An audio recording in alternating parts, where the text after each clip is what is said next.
We will walk with them. We will see their choices. We will feel their fears. We will learn how the Maya, the Zapotec, the Olmec, and others stepped out of the wild and built something new. This is not a tale of kings or conquests. It is the deeper story. The quiet revolution, the birth of farming, the rise of villages, the first temples, the first calendars, the slow, steady climb from survival to society. You may think you know this story, but the truth is hidden in the soil. It waits beneath the roots of ancient corn. It lives in the shape of a grinding stone. It speaks in the silence between campfires. This is the real beginning, the moment humans stopped chasing food and started growing it. Let us go back. Let us begin at the start. Part 1. The world before farming. 12,000 years ago, the world was cold. Ice covered the north. It stretched across vast plains, pressing down with weight and silence. The sky was clearer, the air sharper. In the south, where ice did not reach, the land was drier. Forests were smaller. Grasslands stretched wide. Rivers ran strong, fed by melting snow from distant peaks. In this world, giant beasts walked. Not myths, not stories. Real animals. Massive, powerful. The mammoth, taller than a man, with long curved tusks and thick fur, moved in slow herds. The giant ground sloth stood as high as a horse, slow-moving, browsing on leaves. The saber-toothed cat, sleek and deadly, with fangs like daggers, hunted at dawn and dusk. These creatures shaped the land. They broke trees, they trampled paths, they left deep tracks in the mud. And where they went, smaller animals followed. Birds, insects, rodents. Life gathered around them. Among them, small bands of people moved. Quiet, watchful, human. Not rulers of the land, not masters, but part of it. They lived in what is now Mexico and Central America, a land of mountains, valleys, rivers, forests, deserts, coastlines. Each region had its own rhythm, its own food, its own dangers. These people did not stay in one place. They could not. Food was not fixed. It did not grow in rows. It did not wait. It moved with the seasons. It appeared in patches. It came with the rain. It vanished with the dry wind. So they followed. They walked. They climbed. They crossed rivers. They carried their lives on their backs. They were hunters and gatherers. That was their way, their only way. They knew the land well, not from maps, not from books, from memory, from teaching, from watching. They knew where the wild avocados grew, in the shade of tall trees near streams. They knew where the prickly pears bloomed, their red fruit sweet in the summer heat. They knew where the palm nuts fell, rich with oil. They knew where deer came to drink, at dawn, at dusk, by the quiet pools. They set traps. They used spears. They worked in silence. They knew the paths of birds, the geese that flew in V-shapes when the cold came, the turkeys that scratched in the dry soil. They caught them with nets, with snares, with patience. They carried tools, made of stone, chipped, shaped, sharpened. A sharp edge could cut meat, skin an animal, chop wood. A heavy stone could crush bones for marrow. A flat rock could grind seeds. They used fire, not just to cook, to survive. They lit flames at night, to keep animals away, to warm their bodies, to see in the dark. They burned brush to clear land, to drive animals, to bring in new plants. They cooked meat over open flames. They roasted roots. They boiled plants in clay-lined pits. Their lives were tied to nature's rhythm, not their own, not their wishes. The land decided when they ate, when they moved, when they rested. They lived in small groups, 10 people, 20, maybe 50, no more.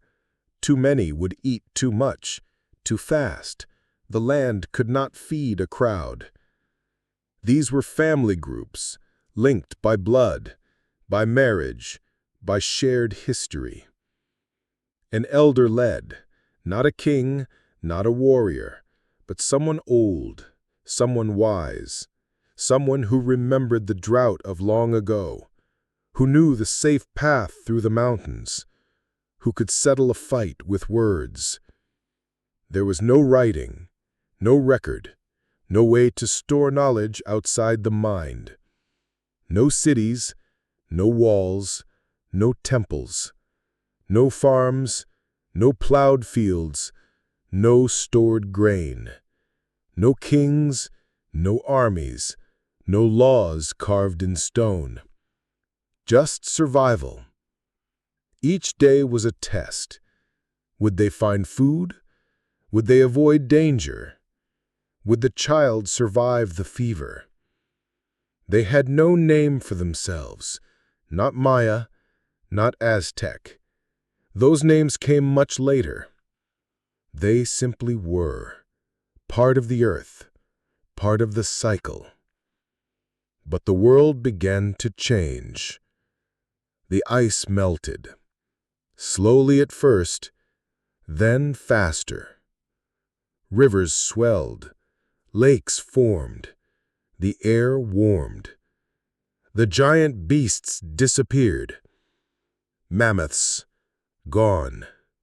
Giant sloths, gone. Saber-toothed cats, gone.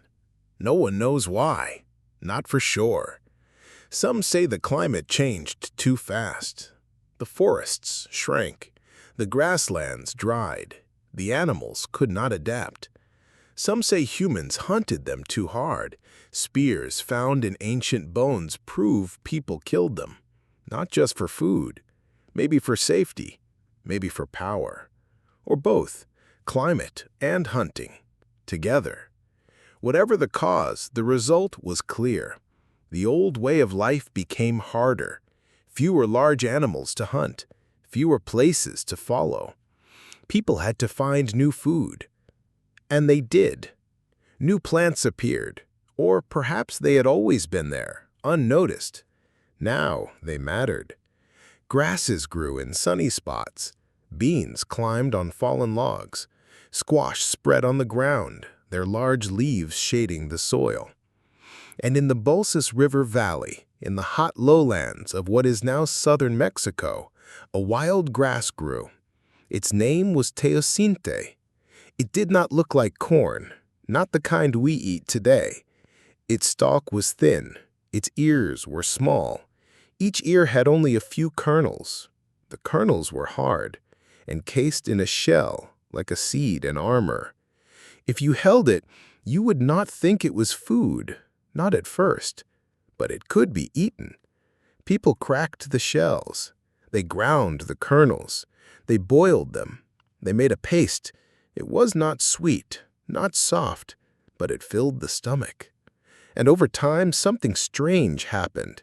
People dropped seeds near their camps, maybe while eating, maybe while grinding.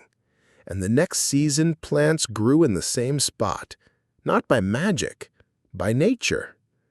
But to the people, it was a sign. They saw the green shoots rise from the ground where they had thrown scraps.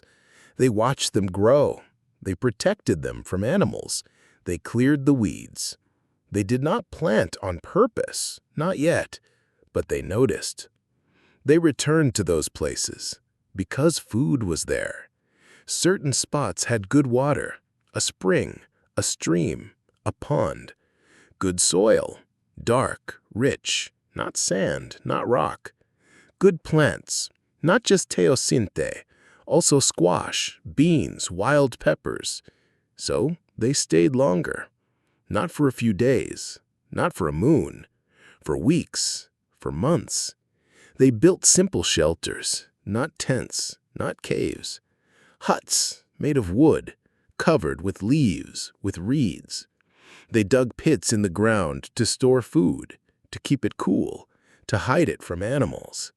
They made baskets from reeds, from vines. They carried water in gourds. They began to watch the plants, not just to gather, to tend. They pulled weeds. They watered in dry spells. They scared birds away. They did not know they were farming, but they were learning. They were changing. This was not farming, not yet. No rows, no tools, no seeds saved on purpose.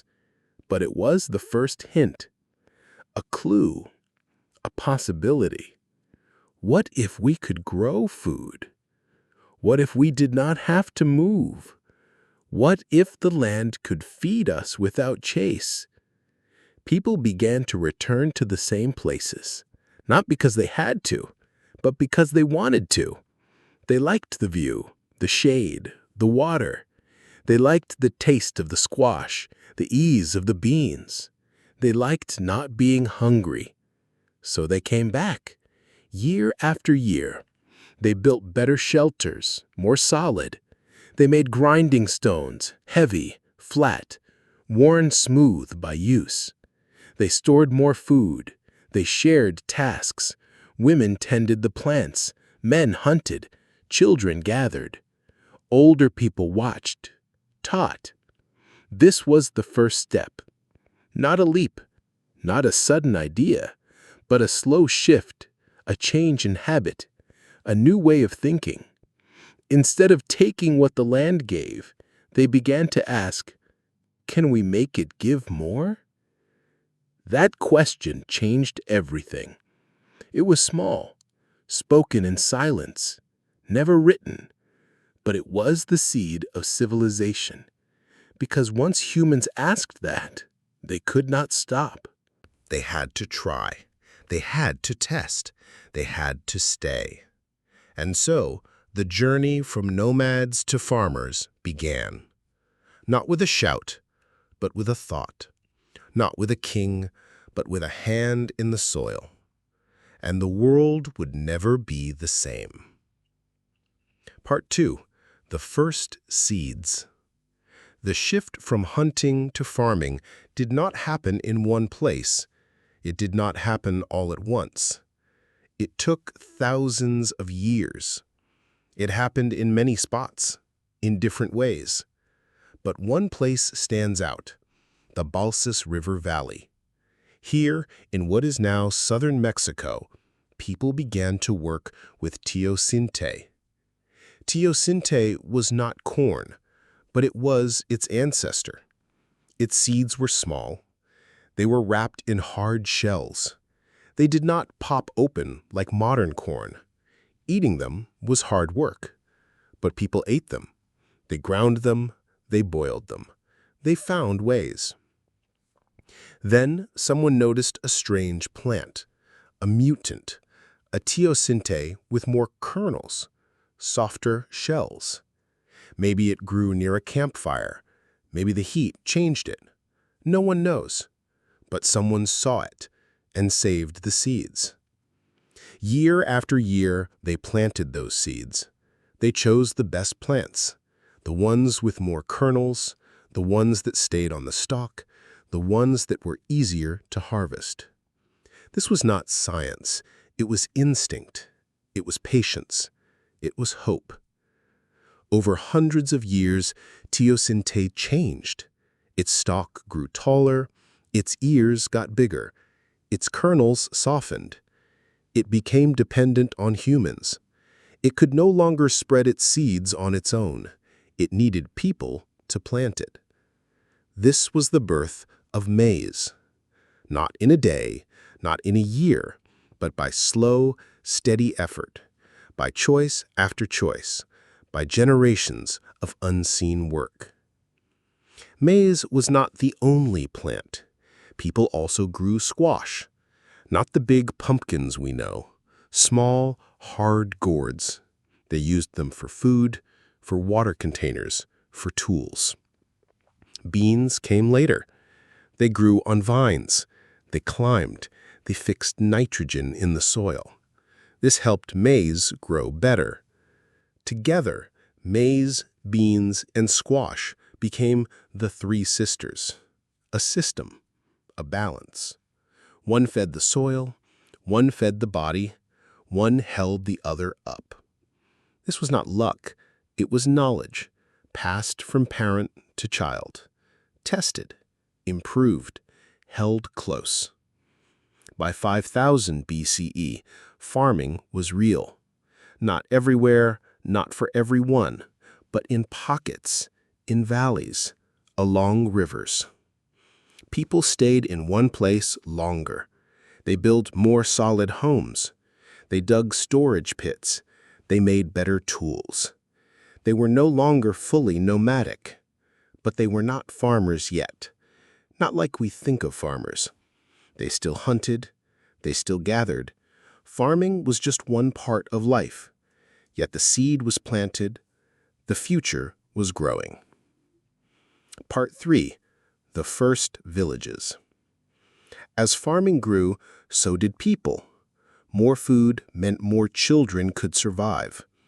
In the old days, when food was scarce, a mother might lose one child in 3. Now, with steady meals, more infants lived, more reached adulthood, more had children of their own. Groups got larger. What once was a family camp, 10 or 20 people, now became 30, then 50, then 100. Camps became villages, not by plan, not all at once, but slowly. A hut here, a garden there, then another, then a path between them. One of the earliest known villages stood in the Tehuacan Valley. It lies in what is now southern Mexico, a long series of narrow valleys cut by streams. The land is dry most of the year, but when the rains come, life bursts from the soil. Here, people settled, not just for a season, but for years, for generations. They built small huts, round, made of wooden poles stuck into the ground, leaned together at the top, covered with thatch, dried grass, reeds, palm leaves. The roofs were thick. They kept out rain. They held warmth at night. Inside, each hut had a hearth, a circle of stones, blackened from fire. This was the heart of the home. Food was cooked here. Stories were told here. Babies were born here.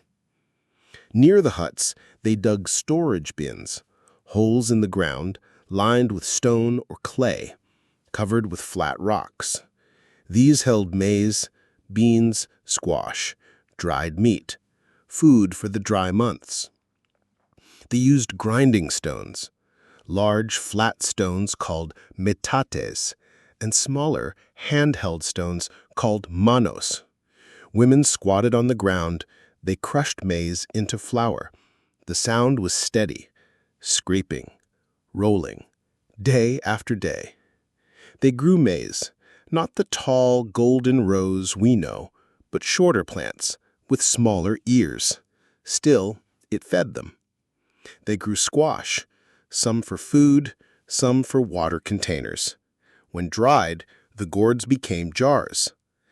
They grew beans, climbing vines. They wound around maize stalks. The beans fixed nitrogen in the soil. This helped maize grow better. Together, these 3, maize, beans, and squash, formed a balanced diet. One gave energy, one gave protein, One gave vitamins. This trio became the base of life. But farming did not replace hunting and gathering. Not yet. Men still hunted deer, rabbits, birds. They used spears, atlatls, wooden tools that threw spears faster and farther. Women and children gathered wild greens, nuts, fruits, roots.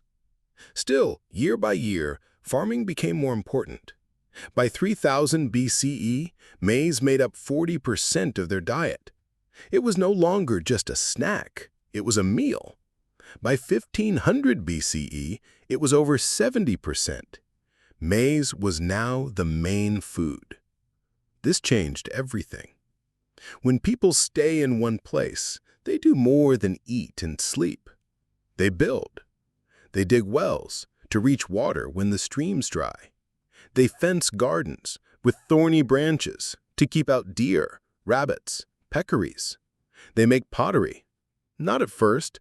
Early pots were simple, rough, made of clay mixed with crushed shells or stone, fired in open fires. But over time, the pots got better, smoother, stronger. They could boil water, store seeds, carry liquids. Pottery changed cooking. Food could be boiled, not just roasted. Maize could be made into a soft mush, easier for babies, easier for elders. They wove cloth from maguey fiber, from cotton when they learned to grow it. They spun thread, wove it on simple looms. Cloth meant clothes, blankets, bags, ropes. It also meant trade. At first, trade was simple, direct. A shell for a piece of stone, a sharp flint for a sack of dried beans. Obsidian was prized. It broke with a glass-like edge, perfect for knives, for scrapers, for spear points. People traded it over long distances, from the highlands to the lowlands, from valley to valley. But trade grew. People wanted things they could not make. Shells from the coast, jade from the mountains, feathers from the rainforest. They traveled on foot, along river paths, over mountain passes. They met others, different tongues, different clothes, different ways, and they shared ideas. One idea spread fast: sedentism. Staying in one place, not moving with the seasons, not following herds, not chasing fruit, but planting, harvesting, living in the same home for years. This was new. Not all groups did this. Some people still moved. The hunter bands of the north, the fishers along the coast, they stayed nomadic. But more and more chose to settle. Why? 3 reasons. First, food.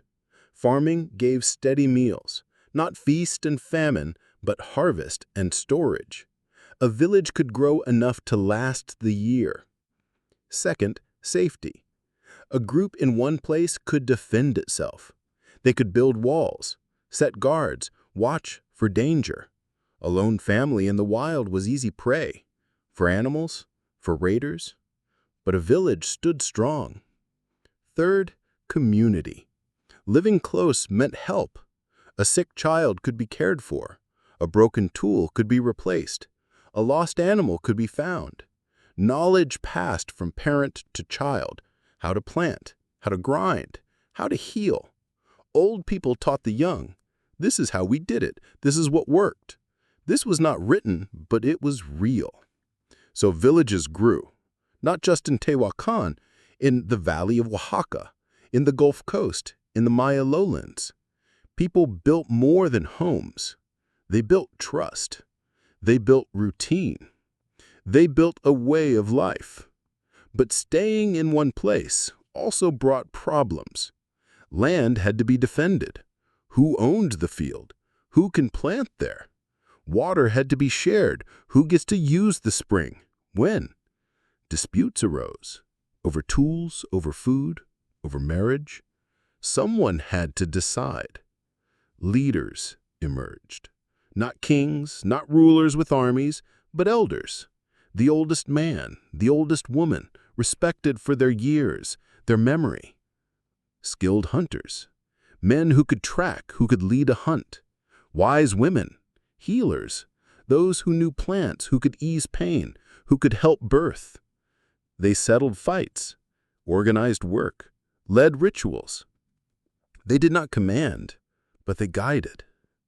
They said, "Let us dig a well here," or "Let us store maize in one pit," or "Let us honor the dead." Their word was listened to. Religion grew too. When people stay in one place, they notice patterns. The rains come, the plants grow, the sun moves. They asked, "Who gives us rain? Who makes the maize grow?" They looked to the sky, the clouds, the storms. They looked to the earth, the soil, the roots. They looked to the spirits. They believed unseen forces shaped life. Some spirits lived in rivers, some in mountains, some in caves. They believed the maize had a spirit, a life of its own.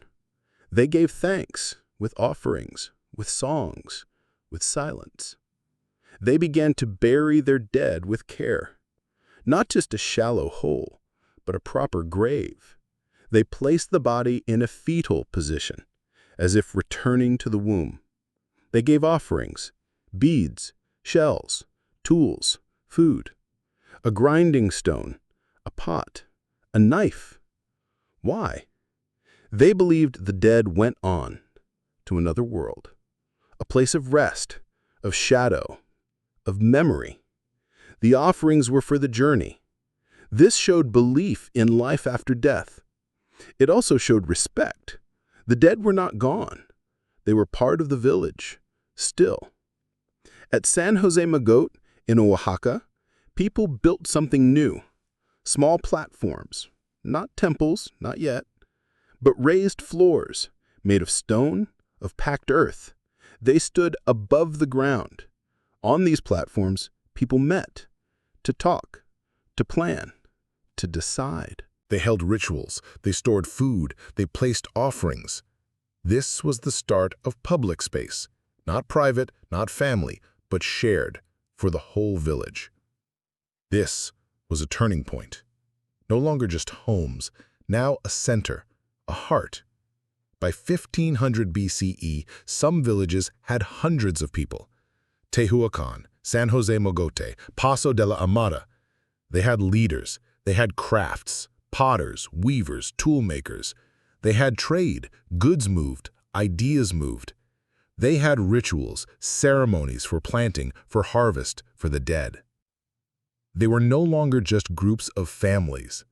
They were communities, with rules, with roles, with memory. And communities need structure. They need to know who does what, who leads, who obeys, who settles disputes, who speaks to the gods. This need led to hierarchy. Not sharp, not cruel, but real. Some had more say, some had more goods. Some lived in larger huts, some wore beads, shells, paint. This was the beginning of social layers. Not kings, not nobles, but differences. And with difference came tension, but also order. And with order came growth. The village was no longer just a place to live. It was a way of life, a new kind of human world, one rooted in the soil, one built on maize, one shaped by time. The age of nomads was fading. The age of farmers had begun. And from these quiet villages, the great civilizations of Mesoamerica would rise. Part 4. The Rise of the Olmec. In the lowlands of southern Mexico, along the Gulf Coast, a new power rose, the Olmec. They were not the first farmers, but they were the first to build big, to organize on a large scale, to create art, to shape culture.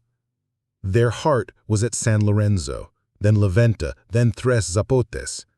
These were not cities like Rome or Athens, but they were centers, places where people came, where leaders ruled, where gods were honored.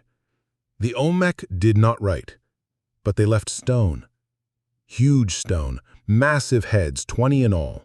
Each weighs up to 20 tons, carved from basalt, brought from mountains 50 miles away. How? We do not know. Logs? Ropes?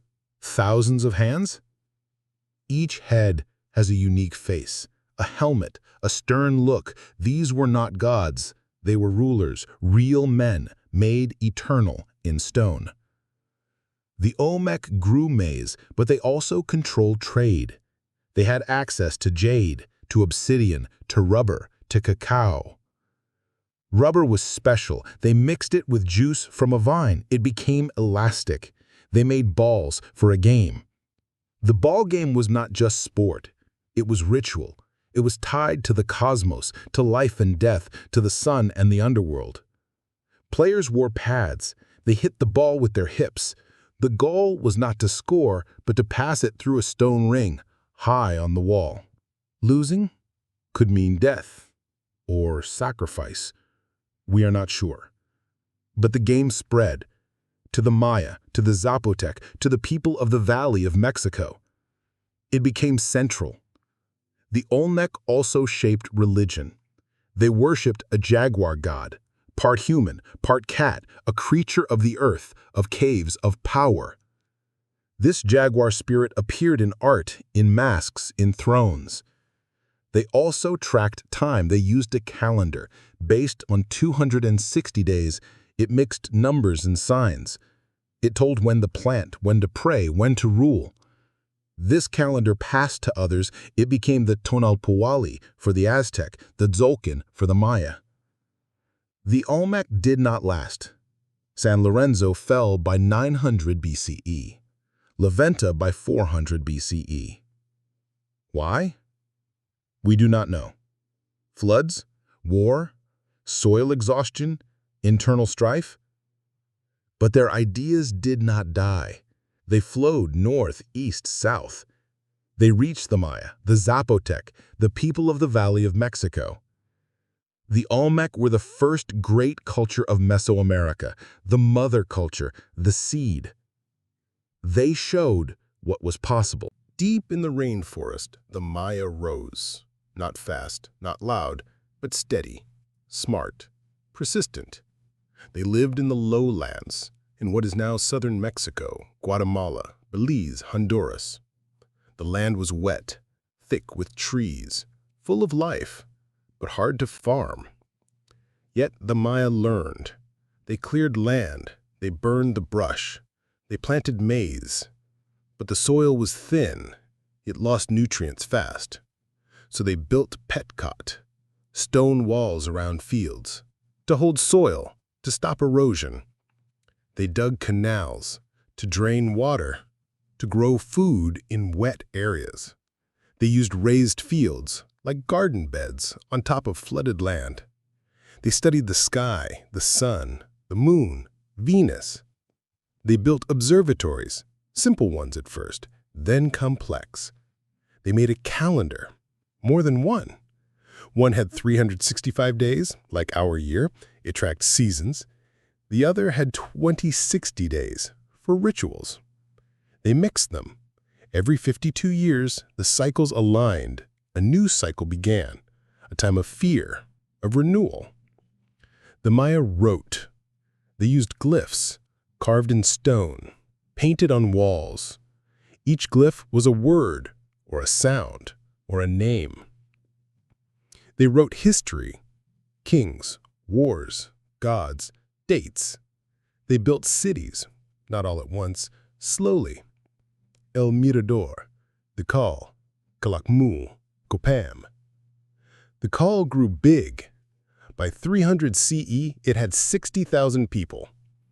Pyramids rose, temples climbed, palaces spread. The tallest pyramid at Tikal is 230 feet high, built by hand, with stone, with lime plaster. Kings ruled. They claimed descent from gods. They wore jade. They painted their bodies. They made blood offerings. They drew blood from their tongues, from their genitals. They burned it, sent it to the gods. This was not cruelty. It was duty. a way to keep the world in balance. The Maya did not vanish, that is a myth. Their cities declined. By 900 CE, many were abandoned. Why? Drought? Yes. Tree rings showed dry periods. War? Yes. Cities fought. Alliances broke. Overuse of land? Yes. Too many people. Too much farming. But the people did not disappear. They moved. They adapted. They kept their language, their beliefs, their way of life. And long before the Aztec, the Maya were the greatest civilization in Mesoamerica. In the valley of Oaxaca, the Zapotec rose. Their name means cloud people. They lived in the highlands, cool, dry, fertile. Their center was Monte Alban, built on a flattened mountain, 1,300 feet high, reached by a long stairway. They cleared the top, built plazas, temples, tombs. Monte Alban was not just a city, it was a statement. We are here. We are strong. We are united. The Zapotec had writing, one of the first in the Americas. Their glyphs were carved in stone on Building J. It points south, has niches, looks like a tree. It may be a record of conquests, or stars, or both. They had a calendar based on the 260-day cycle. They studied astronomy, tracked Venus. They built tombs deep under the city, painted, filled with goods. One tomb had a jaguar mural, another had a dancer. They made pottery, fine grayware, smooth, strong. They traded with the Olmec, with the Maya, with the Gulf Coast. They grew maize, beans, squash, also cotton for cloth. They had markets, weights, measures. They ruled for over 1,000 years. By 200 BCE, Monte Alban had 17,000 people. By 500 CE, it had 25,000. Then it declined. New groups came, the Mixtec. They took over, used the tombs. But the Zapotec legacy remained. Their language, their place, their pride. Farming was not easy. The land was not always kind. Rain came late or not at all. Pests ate the crops. Soil wore out. People worked hard from dawn to dusk. Men cleared land, women planted, children weeded. Harvest was a relief and a worry. What if it rains? What if the mold comes? They stored food in pits, in jars, in granaries. But storage brought rats and rot. They had no plows, no animals to pull them. They used the koa, a digging stick, hard wood, fire-hardened tip. They stabbed the ground, dropped seeds, covered them. It was slow, painful, tiring. Yet they did it, because farming gave more than hunting. It gave stability. It gave surplus. It gave time. With extra food, not everyone had to find food. Some could make tools. Some could build. Some could pray. Specialists emerged. Potters, weavers, carpenters, priests. This led to social layers. Not equality, not yet. Some had more, some had less. Leaders had better homes, better food, better clothes. They claimed divine favor. They said the gods chose them. This helped them rule. But it also caused tension. What if the crops fail? Is it the farmer's fault or the leader's? What if the rain does not come? Did the priest fail? Farming tied religion to survival. Rituals grew. Offerings, prayers, dances. They asked for rain, for sun, for good harvests. They gave back with food, with blood, with life. This was the toss, but the gain was civilization. The key moment was surplus, when farmers grew more than they needed. This changed human life. For the first time, people could do things other than eat or find food. They could build, they could create, they could think, they could govern. A man could be a full-time priest, a woman could be a healer, a child could learn to carve stone. This led to complexity. Cities needed planners, workers, guards. They needed laws, rules, records. Writing began, not for stories, for lists. How much maize? How many workers? How many jars? Then writing grew. It told of kings, of gods, of time. Time became sacred. The Maya tracked days, months, years, cycles. They predicted eclipses, calendars aligned. This was power, knowledge. The same with math. They used zero, a rare idea. They counted in 20s, not 10s. This helped them track long periods. They built monuments to time. Pyramids faced the sun, temples aligned with stars. This was not magic, it was science. But it was also faith. They believed the world rested on balance. If the sun did not rise, it was not just nature, it was a sign. The gods needed care. Humans had to act. So they built temples, offered blood, played the ball game. This held society together, but it also made it fragile. If the rains failed, people asked, did the king fail? Did the priest fail? Doubt could bring collapse. And it did. The move from nomads to farmers had deep effects. Population grew. More people meant more ideas, more conflict, more need. Land became valuable. Boundaries formed. Wars began. Not large armies, not yet, but raids, ambushes, captures. Prisoners became slaves or sacrifices. Kings claimed power, not just by strength, by blood, by gods. They built palaces, lived apart. Priests gained status. They spoke for the gods. Temples rose, not just for worship, for control. They were centers of power, of food, of knowledge. Trade grew, not just goods, ideas. The ball game, the calendar, the jaguar god. These spread, but not all groups joined. The Chichimeca, the hunter bands of the north, they were seen as wild, uncivilized, but they had freedom. Farmers had food, but also duty. They were tied to the land, to the cycle, to the ruler. This was the trade: security for freedom, stability for risk. Most chose security, and so civilization grew. But it was not smooth. Cities rose, then fell. Tikal fell, Montalban fell, Teotihuacan fell. Why? We do not have full answers, but we know some causes: drought, soil loss, overpopulation, war, internal revolt. When the system fails, people leave. They go back to small groups, to gardens, to hunting. But they do not forget. They carry the knowledge. And when the time is right, they rebuild. We often focus on pyramids and kings, but daily life tells the real story. Women were vital. They planted, they ground maize, they made tortillas. One woman could grind 10 pounds of corn a day on a metate, a stone slab, with a mano, a rolling stone. It took hours. This was work, but also ritual. The sound of grinding was part of the home. Children helped, from age 5.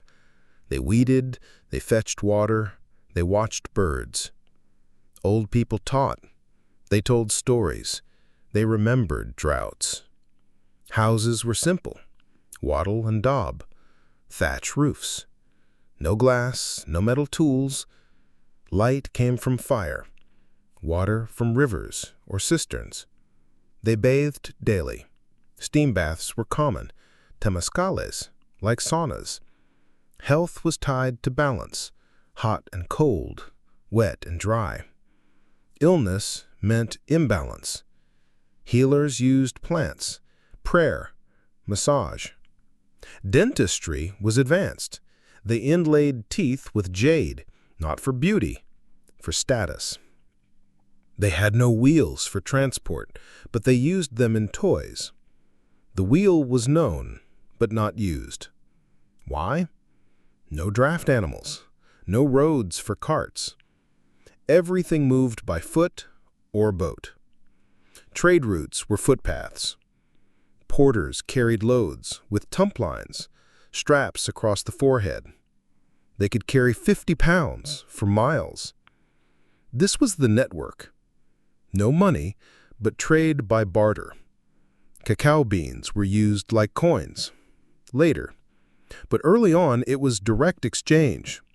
A pot for a sack of corn. A shell for a knife. Community was strong.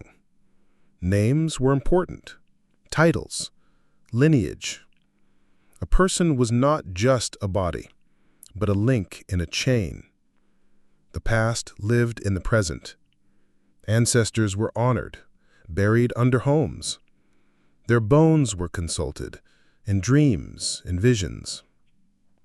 Death was not an end, but a change. The soul went to the underworld, Xibalba, for the Maya. It was dark, full of trials. But it was not hell, it was a place. And the cycle would turn.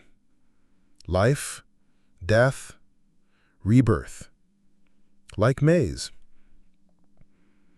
By 200 BCE, Mesoamerica was no longer a land of nomads. Farming was the base. Villages had become cities. Leaders had become kings. Priests had become scholars. Art had become sacred. War had become ritual. The transformation was complete, but it was not finished. New powers rose. Teotihuacan, the city of the gods. Tenochtitlan, the Aztec capital. But they stood on the shoulders of the first farmers, the ones who planted the first maize, who stayed when others moved, who chose the hard path of roots over the freedom of flight. They gave us time. They gave us place. They gave us civilization. Not in a flash, not in a war, but in a seed.